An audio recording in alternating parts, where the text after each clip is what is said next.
Hello and welcome to this video. Today we have Jason Mak, a second-year student studying music at the University of Oxford, to talk about what it is like studying music at the University of Oxford. Jason, how are you? Yes, I'm doing good, Josh. So I just went back from lunch with my friend after a morning of lectures this morning. So took a good rest already, so I'm ready to do the interview. Yeah. Wonderful. That sounds great. I'm sure we'll talk a bit more about your schedule, what life is like. So, first of all, let's just start off because we know you are a Hong Kong student. You've come on the channel before talking about the application process. Why did you choose to apply overseas instead of Hong Kong? Well, so the first of all is speaking ahead of family reasons that my parents they always wanted me to study abroad at some stage in my education because I think due to various reasons they always told me it's valuable to get to know more about the world, especially different cultures, the customs, and yes, to broaden my horizon. So this is something they already instilled in my mindset since I was around 13 or 14. So I've been going abroad is always on my mind. And to explain why did I choose the UK, especially is that I think for as Hong Kong students, we tend to only go to English speaking countries because that's the only other foreign language that most of us are familiar with. And in the UK, it's I just like the environment and the vibe of the UK more. Let's say compared to somewhere like the United States or Singapore. So yes, I ended up applying for UKIS and to the UK here. Hmm. Yeah. That sounds like a very good introduction to why you might apply overseas. Of course, we were both from Hong Kong. I was Yeah. wondering whether you may have had any challenges. You talked about different customs, meeting new habits, seeing new people, interacting with the new culture. Did you experience any, I guess, culture shock when you arrived in the UK? What stood out to you? What was easy to adapt to, and what was perhaps maybe a bit more difficult to adapt to? Yeah, I would say there are a couple of difficulties to adapt in terms of culture, for example, socializing and even academic work. In my opinion, is that it's like when I first came to here, is that since I grew up in a very different culture than most of the other local students here, so a lot of times I would find I don't really understand the conversations between the other fellow local students here because I think there are some certain stuff that like only people who grew up in a certain environment could relate to. For example, when they talk about stuff like the primary schools or stuff like GCSEs in the UK here, it's this kind of stuff is hard to relate, and so socializing is a part that I spend a little bit of time to integrate into the British society. And so for another challenge, I would say in terms of academic as well, it's definitely a different culture compared to Hong Kong, I would say.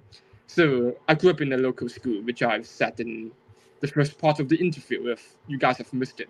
And is that I would say that the Hong Kong culture of education is more exam oriented and more end goal focused. It's like what you're learning and like the time that you spend on revising your stuff should the main purpose of it is just to achieve higher marks in the exams. And but in the UK here, I found it really fascinating and I really found it a life-changing experience, is that it's indeed instilled a mindset of being curious to many different stuff in the world. Is that it's almost like the first time I felt that I started to learn stuff just for my own intrinsic fulfillment instead of doing something for an better result in the future, or just learning things to help me to achieve any extrinsic goals, which many people do in Asia. So I would say this yeah, so because of these academic background differences, I would say it took me a bit of time to adapt into the humanities environment in Oxford, which students are really required to be curious in a range of topics and to have the critical thinking to engage in debates in, for example, in writing your essays for tutorials, or even debates with your tutor who is going to be a world expert on the topic, which is a very life-changing experience. And I'm really glad that it happened to me as well. Yes, I think that's a very important thing, and we'll talk a bit more about those tutorials, those societies, and the social aspect a bit later on into that Yeah. interview. But perhaps before that, one interesting question: you've talked a bit about some of the difficulties that you had trying to transition into UK universities. But perhaps what were three things that perhaps surprised you in a good way when you first got to St. Peter's College? Yes, there are definitely many things that really surprised me, but I would say that one of the biggest things is that, like, so this an environment first of all, that people from a wide range of subjects that we gather together, and I'm really surprised that like how much I could learn by just talking casually to different individuals. For example, in the dining hall, in the junior common rooms, which people gather for fun.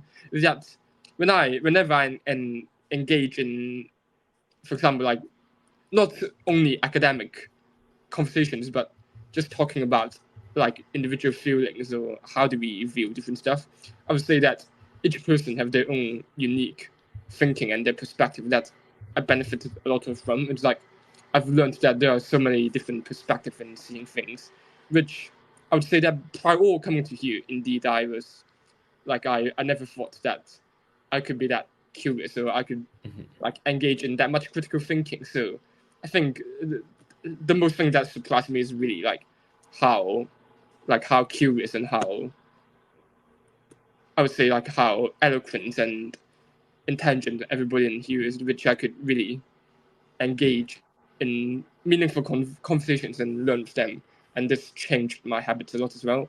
And the second thing that's really surprised me, I would say, is that I so like Oxford is the place that when people think about it, it's going to be a very academic oriented and it's like full of hardworking students. But another thing, but there was quite a big difference to what I expected is that people in here indeed have quite a wide range of interests as well.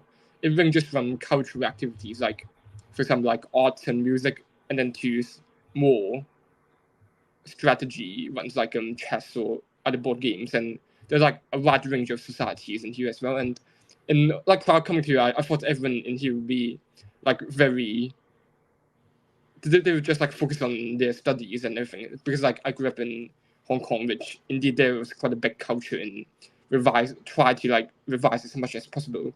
But here I think people are generally more open to new experiences and to find their intrinsic fulfillment in it. So I say that there's a really good balance of learning academic stuff and to find your own fulfillment outside of your degree, which I think is also really important for learning because I think when you get more wider range of experiences, they will help to shape your thinking, which in turn helps to think on the field as well. So I really I think this environment is really good for one's personal development, both academically and both their interests and finding intrinsic fulfillment from it.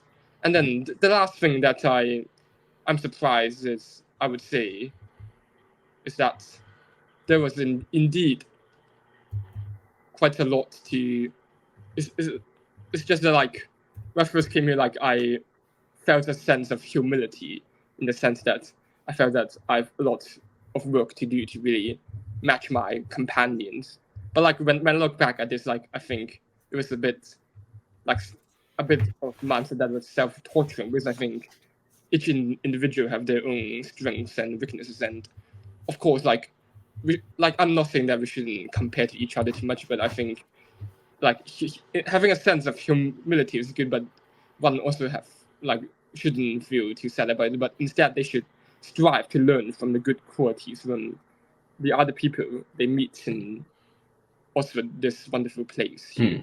So Yes. that I think to definitely touch upon a good thing, and I think there's a similar goal almost throughout all three of your answers. It's very much like I am in a new place, I'm in a new environment, and I could also learn so much from the people around me. I mean, you think about the first topic you talked about, you're in a new environment, you could talk to the people in the dining hall, in the JCR. Yeah. And the second thing which surprised you is about the different board games, the different hobbies that you can learn from people. And of course, the humility, which is also about learning from people. And that's such an important thing, which I experienced as well going to university in the UK. I really felt, well, actually, I'm in a new place. I should learn from people. I should talk to people. And really going out of your comfort zone, I think, transforms your university experience. teammates. Though you do touch on an interesting thing with your point on humility about what people sometimes label the imposter syndrome. People feel like, well, okay, I'm very humble, and that's all good.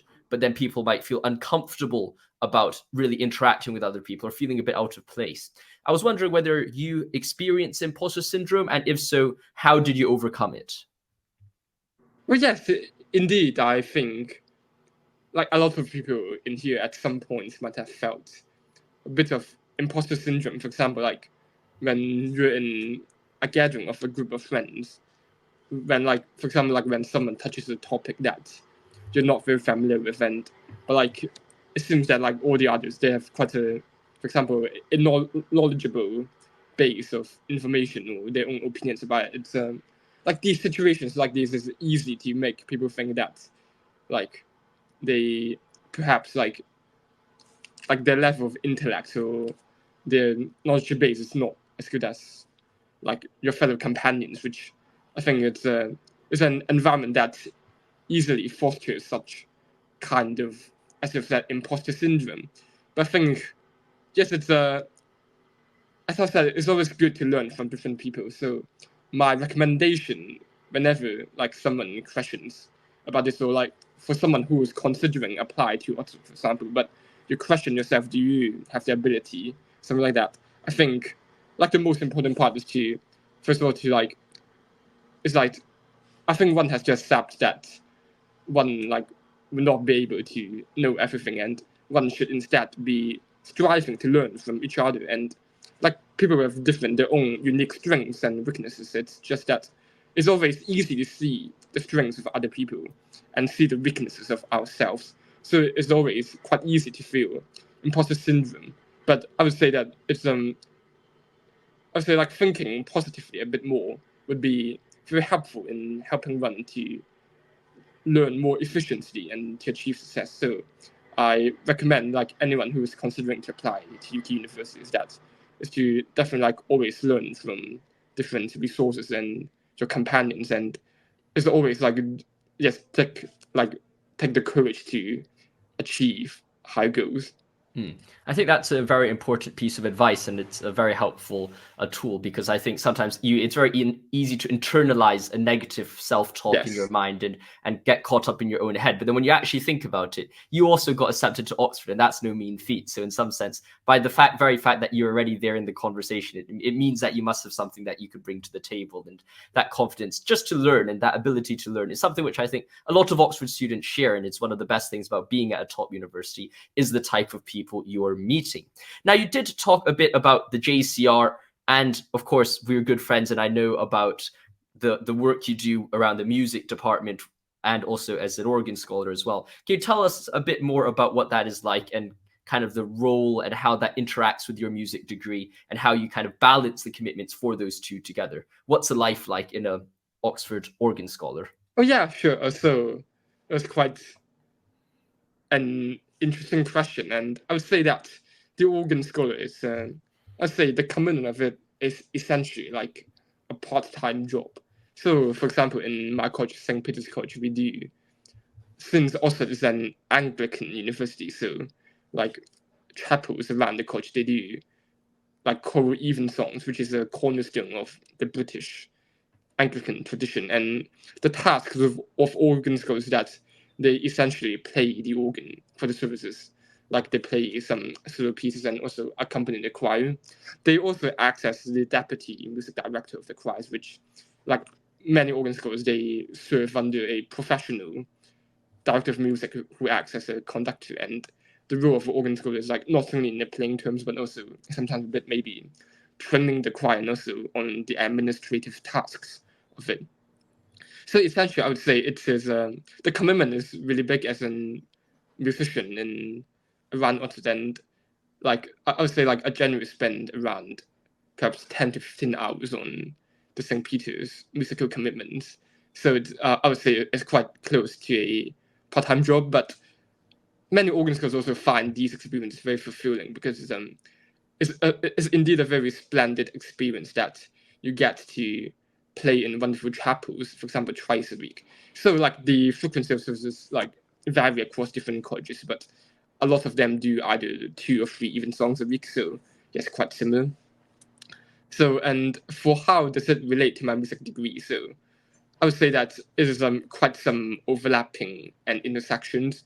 Is that in my degree I could choose a paper called musical performance, which indeed like I gain a lot of experience and guidance from my job as an organ scholar in the chapel of my college. And also there are also other papers, for example, like music analysis and criticism. So these type of papers, like they require students to actually get to know a lot of different types and pieces of music, and being a part of an Anglican choir, it's actually one of the best ways to get to know a wide range of music, because they sing like new pieces every single service. So you essentially get to know a few musical pieces like each week, and you just broaden your musical horizons, and for example like different composition techniques or like theory, so which is really helpful in a wide range of papers. And so yeah, so it is essentially like I would say like both my degree and my commitments as organ scholarship, they act as complementary to each other. Is that when I gain more knowledge about musicology and from my degree, it also transfers to my playing and to my choral directing task as well. And like when I gain my musical knowledge through playing the organ, and then it also helps me to handle the academic work from my degree. So it's I would say the two experiences are very intricately connected. Yes, that's a very fascinating insight, because it's not always that you get the opportunity to hear from an organ scholar at the University of Oxford. And I don't think there are, excuse my ignorance, I don't think there's really that many organ scholars in every other type of universities. I'm yet to meet an organ scholar at UCL or LSE. So I think it is quite a uniquely Oxford or Cambridge thing, where they have more of that tradition of chapels and the Anglican tradition in the university. Now, you've touched upon a bit about your course. Perhaps if you're talking to a student might be listening to this and they might be unsure about actually what does a music course look like at the University of Oxford. How would you lay out, perhaps in a kind of briefly, what does your course look like? How long is it? Is it 3 years? Is it 4 years? People might have different questions about it. How is it laid out? When are the exams, and what are some key things to bear in mind? Okay, so the music degree in here is 3 years, just like any other humanities degrees, except some other exceptions like classical, which are 4 years. So like the degree could basically be separated into two parts. Like the first part is the first year, which is also called the prelims, which is acts like an introductory year to your course. And I would say that in the first year there's less flexibility in choosing what you want to study, because indeed for musicology, there is indeed some cornerstones that students should really get familiar with before proceeding to more advanced topics. So the first is quite a rigid structure with almost 75% compulsory courses, and only like a quarter of it is able for students to choose their own interests. So like how does the content of the music degree varies that? So like I'd say that the music degree and also is more academic oriented, in the sense that it's not like other music conservatories which they focus on, for example, musical performance or composition, but also it's a very comprehensive degree about different issues of music. For example, like we've of course learned about the history of music, and then there are also so many other interests, different branches related to music, like sociology, psychology, politics, and even philosophy. So these are all the different courses that in Oxford here offers, that they hope students to get a good grasp of the different basic issues surrounding the current musical scholarship landscape before you proceed on. And then there are also like a few practical courses as well. So there's like students are able to choose performance and composition as part of their prelims as well, but it's not necessary. So if you're someone that's a very astute music academic but not too interested into the practical side of music, so I would say that the Oxford degree could fit one very well, since you could tailor it to really suit your academic interests and ambitions. So I say that the first is really important in laying the foundations for becoming a better musician and an academic as well. So it's a development of two sides. And so in the next 2 years, so also called the FHS, which is basically just, it means final honors school, but basically it just means your final exams. And so in these 2 years, like you focus your study to a wide range of courses to prepare for your final exams, as we don't have like any exams by the end of terms or by the end of second year. And in here, like the structural course is that, so 25% of it would be related to music history, and it has 2 papers. So the first paper is more about really like more ancient music, not ancient, but like a more previous era of music history, like before the 19th century.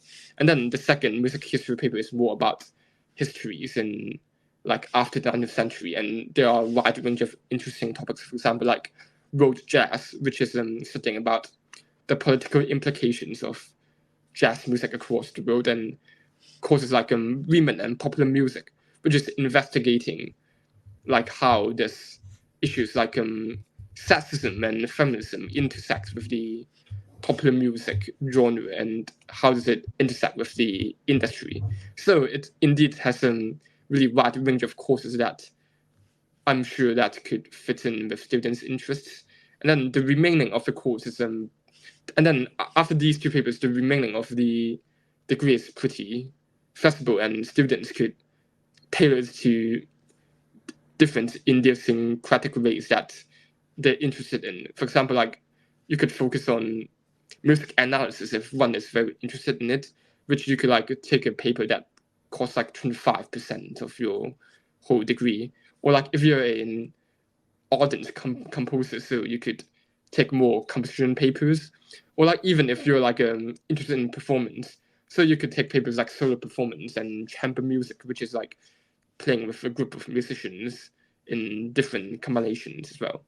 So there are many different choices and different interesting topics that could come across, and students could really benefit a lot from the degree. That sounds very fascinating, and I do think that the ability to really customize your course over at least especially with final honor schools is something which is very appreciated. I think across the board with most Oxford courses, first year the prelims is more rigid, and then after that you can really choose what you're interested in, and then you could really specialize in certain topics.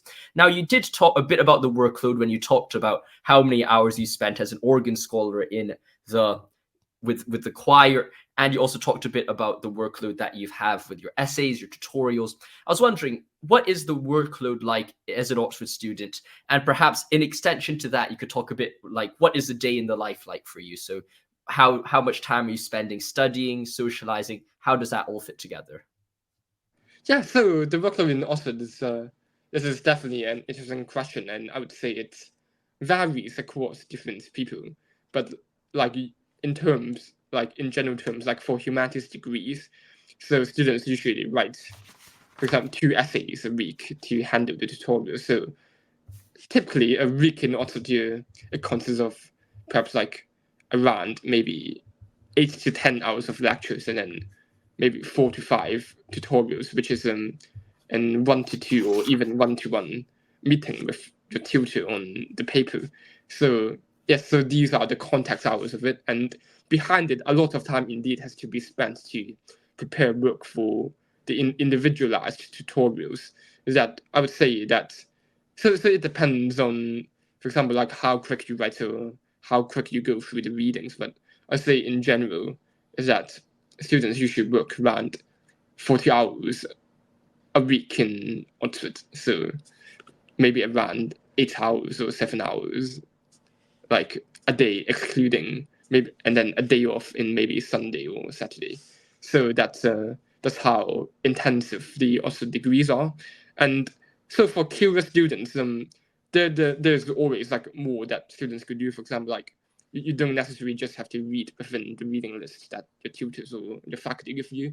If you have a very interested topic or question that you want to go through, and then you could always like spend your free time to like delve deeper into it. So I would say that it's the workload that depends on how do you treat your method of learning, and also like whether a certain topic interests you a lot. Because I found that when I study some topics that I found intriguing, I indeed spent more time in reading tests compared to some other topics. So it indeed like varies quite a lot across different terms and different weeks as well. So yes, but I would say that if students like kept consistent and kept a good discipline, it's the workload is actually like more manageable than people think.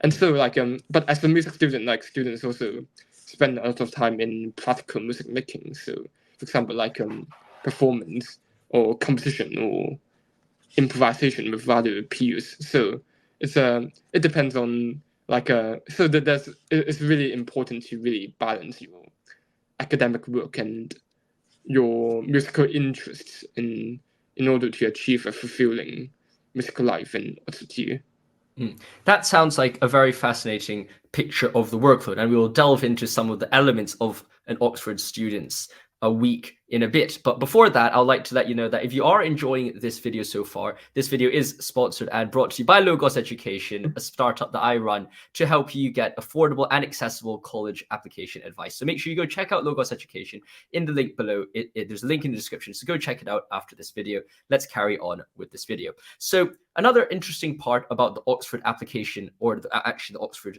studying experience, is the tutorial system. Unlike UCL, other big universities, it's often a lecture heavy based system where you learn mainly by going to lectures, or you have a class in particular which might be very helpful, where it's like maybe a many to one system. But with Oxford, you have this tutorial system where it's really a 2-to-1 system with a very, very renowned or leading scholar in the field. I was wondering, how do you find music tutorials? What stands out about them, and what makes them so enjoyable and important? So I would say that what the stands out. So like my tutorials are usually like when I submitted an essay to my tutor, and then we get written the tutorial addressing different weaknesses or like addressing different alternative perspectives that like a student didn't include in their essay. And I'd say that what stood out to me most is within music, like our study is like not only just about engaging with tests, but also engaging about like listening to different kinds of music and to a wide range of music as well. And I would say that the part I most enjoy is that the vast amount of musical examples that my tutors could give me is that I would say that my tutors are very knowledgeable about music, like not only like academically, but very knowledgeable about the different examples and the repertoire to certain topics as well. And I would say that it's quite as a musician, it's a really fulfilling experience in knowing different kinds and pieces of music in a short span, like 1 hour in tutorial. And yes, and I really enjoyed engaging in musical debates with my tutors and fellow companions, which also provide me insights and on my music making on different issues. So like recently I done a course on, it's called Musical Thought and Scholarship, and there was a topic about like how does musical activities, how does it affect the environment in different negative ways? It's like when we think in a deeper level, like for example, the production of instruments, like it indeed costs a lot of materials. And for example, apps like Spotify or Apple Music, to run their database and to run their like displaying the music, it indeed consumes a lot of energy as well. So this is a topic that I came across recently in my course, and I did some reading on the like really the environment impact of our musical activities that we do. And I find this particularly intriguing is because that normally I would say that musicians could hardly really think about their musical activity and environmental activism, but it seems that these two things are very, I would say, quite distanced. It's that it's hard for one to think about, like people always like talk about environmental conservation, but like music as whole is rarely being addressed on how could they improve in different ways as well. So I would say that this really broadened my horizons as well. And I would say that it just allowed me to become more grateful of my musical activities that I could really enjoy in my leisure time. And it just made me to become a more environmental aware person as well. So I would say that studying a wide range of musicological topics is not only benefits me as a musician, but also guides me to become more guides me to become to contemplate on different aspects of my life and to hopefully achieve to contribute to society as a whole as well. That's like a very important element, because tutorials do play the most important element of your Oxford education. If you don't like a tutorial system, you prefer not to be on a one-to-one system where you're being grilled by your tutor, Oxford perhaps isn't the best place for you. But if you like that intellectual discussion, then that is definitely why you should be applying to Oxford. Now, you did talk a bit more about performing or composition. And of course, as an organ scholar, you're very good at playing the organ. How is the education like, and how's the teaching in relationship to practical sides of practical sides of music, alongside, I guess, the more academic form of tutorial? How do they teach that, and how do you develop that? It's a really good question. So, as I said earlier just now, the performance is not really part of the compulsory faculty teaching, and so it could be. So so what happens in the system and also here is that every student here, they'll be able to receive funding from the faculty for their own instrumental or practical lessons, and the funding is around £275 a term, which you can use it to meet with your instrumental teachers and of all kinds. And so there are also always opportunities to speak to different fellow students and to ask them about opinions or to help each other on improving. So I would say that other than having instrumental teachers, the more important environment also in here is that there's so everyone is really very passionate about music, and you could always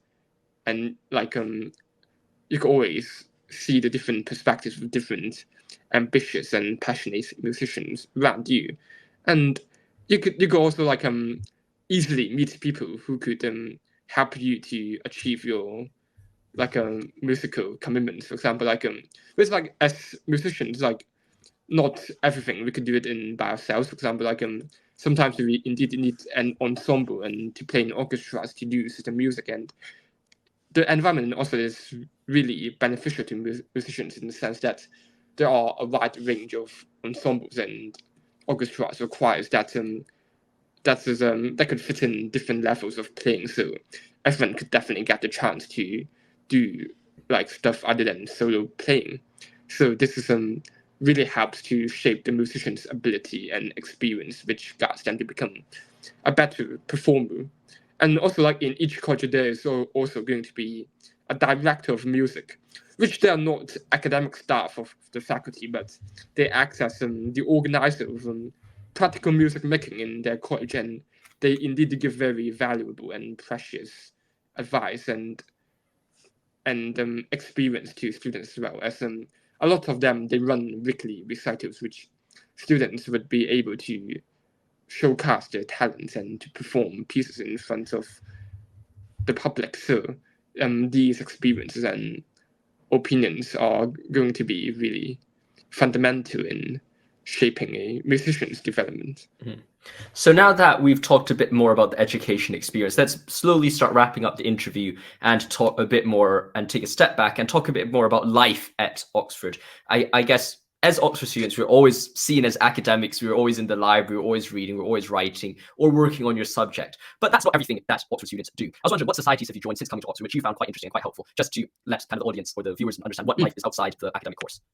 Yes, so outside of musical societies or groups, since I've always been really keen on playing chess, and last year, of course, I joined the chess club in here as well, which they meet weekly for chess gatherings, and I get to play with a lot of different people that are passionate in chess as well, and to play players of various levels, which I found it a very fulfilling experience for me. And other than chess, I've so since this year, as I started to get to know a bit more about technology because since I watched a documentary in the summer, I really got fascinated about a future of artificial intelligence, especially the intersections between AI and music, which I think is going to be a big part in music production or different musical industries or corners in the future.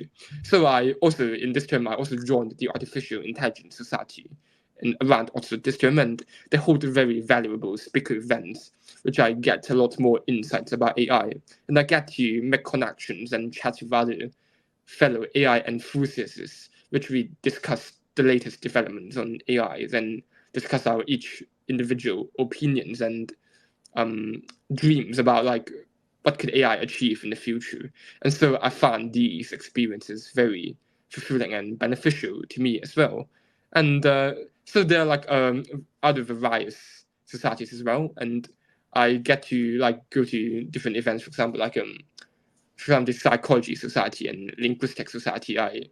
I'm not really active in these societies, but I went to one or two of their speaker events, and I just found that going to these events could help me broaden my knowledge and to expand my social circles to different students. For example, not only confined to students in my college or in my degree, but I also get to know a wide range of people doing different subjects with different hobbies and different interests. And I think it really helped to foster my own personal development and help to allow me to gain more different perspectives and seeing different things in the world.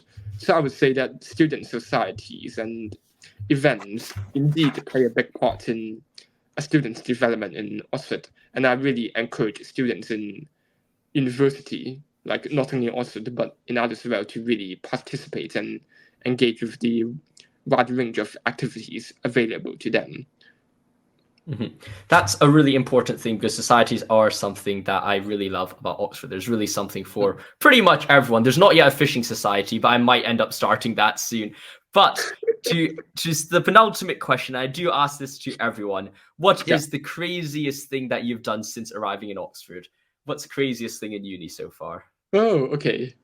So I'm not the person that do crazy stuff usually, as I'm more on the reserved side. But I would say the craziest stuff that I've done so far, or at least the proudest stuff that I've done so far, is that I've conducted a choral concert, which is in front of like a public of around 150 people. Wonderful. So this is a very music, but I'm really proud of it because before that I'm always quite nervous about like performing in front of that big public, and especially as a role of a conductor, I'm guiding a choir of around 30 people, and so my role is really important in helping to achieve a successful performance of that many people.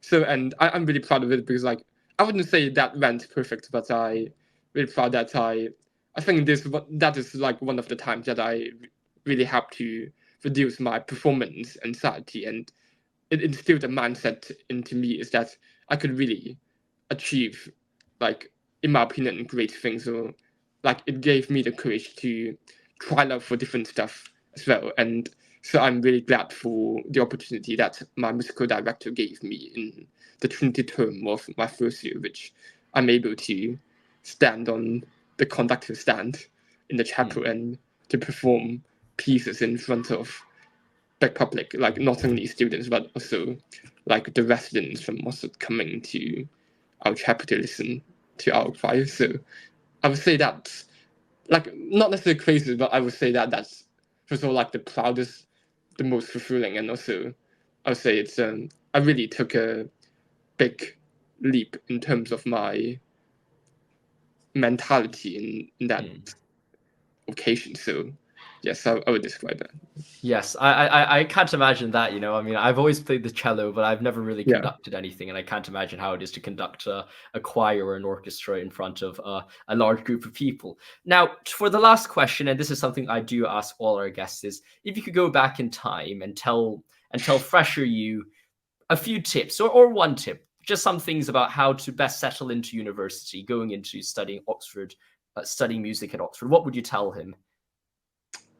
Okay, so Yeah, interesting question. So right now I'm already halfway in my degree, and indeed I'd say that from my experience in here, actually my simplest advice to students is that like don't really force anything, or like how it describes that. I think in an environment in Oxford when there are so many different, when there's so many stuff going on and like social events and academic seminars or even society events going on, it's very easy for one like to be eager to like attend as many things as possible. But I think this mindset is really good because like I think students indeed should attend a bit more stuff, but like these mindsets could also cause a lot of stress and cause a lot of like mental pain in the sense that like students are trying to utilizing every single second in their time in here, and indeed that's very tiring. So indeed, my biggest advice to my fresher self is to embrace my time in here, but not really try to force myself to do anything. I think the most important is to do stuff that one finds intrinsic fulfillment in, and it's not necessary to really go to, for example, social events that just for the sake of it, like don't really try to force yourself to attend something just because you think that could be valuable to yourself, but like also think that like would you really enjoy going to there, and like do you really need a rest after a really busy week? So I think these are all questions that I hope that I asked myself a bit more in my first year. Is that, and I found that I've been, for example, like pushing myself a bit too much. That I've told myself that like other than my academic commitments, I should always like also like look to join a lot of society and to meet a lot of people. But like, and then the result of that is that I find myself having like my mental health, of course, like both my physical health and mental health, they deteriorated in just quite a in different ways. So I would say that really embrace your time in here. It's but in also indeed it's a very exciting place. But also like get to know yourself, that what you really enjoy doing, and like in what events do you find intrinsic fulfillment, or academic challenges. So I would say that yes, just keep a calm mind and to go to activities that one like would help to save a lot of time and save a lot of mental pressure as well. Yes, I think that is a very beautiful tip and a very important one indeed. Thank you for coming on to this channel, Jason. I'm sure a lot of the students who are watching this have found this interview very, very helpful. Stay safe. And of course, as I've said, this video is brought to you by Logos Education. So do check out what we do over there. We provide courses, books, and more on there. So go check it out. Stay safe, my friends. See you soon. Thank you for watching. And let me know in the comments what other subjects that you want to learn more about how to get in, or what is like studying that subject at university.